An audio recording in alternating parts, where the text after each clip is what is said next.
If you want to know how to access and use Bing Image Creator, just keep on watching.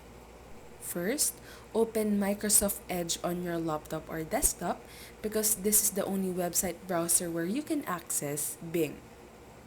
On the search tab, simply search for bing.com and ensure that you have access to the chat feature.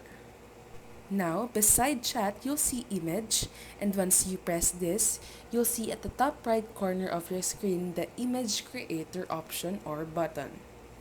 This will allow you to create images from words using AI. For example, let's search for a cartoon cat and dog. Just press join and create and wait for a few minutes or a few seconds for the AI image to load.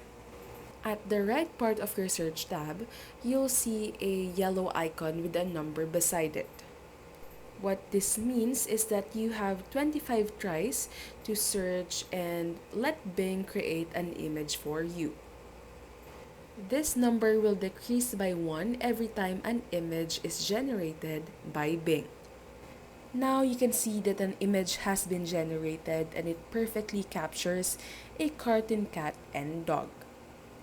Remember that Bing Image Creator is capable of creating different, unique, sometimes weird images, so don't be shy to put a combination of things on the search tab. You'll even see here a tip which says that you can describe an image that doesn't exist. Here, for example, I typed end of the rainbow and press the create button. Once again, just wait for a few seconds or a few minutes for the image to be generated. And here you can see that an image of the end of the rainbow has been generated.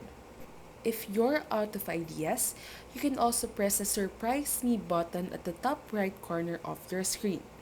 By pressing this, Bing will generate random words for you which will be turned into an image. For example, it says here, a mirror monolith standing in the desert, light blue and pink sky, surreal, digital art, and so on. You can also go to the Explore page and look for images previously generated by Bing. And that's all for this video, and if this helped you, don't forget to press like and subscribe.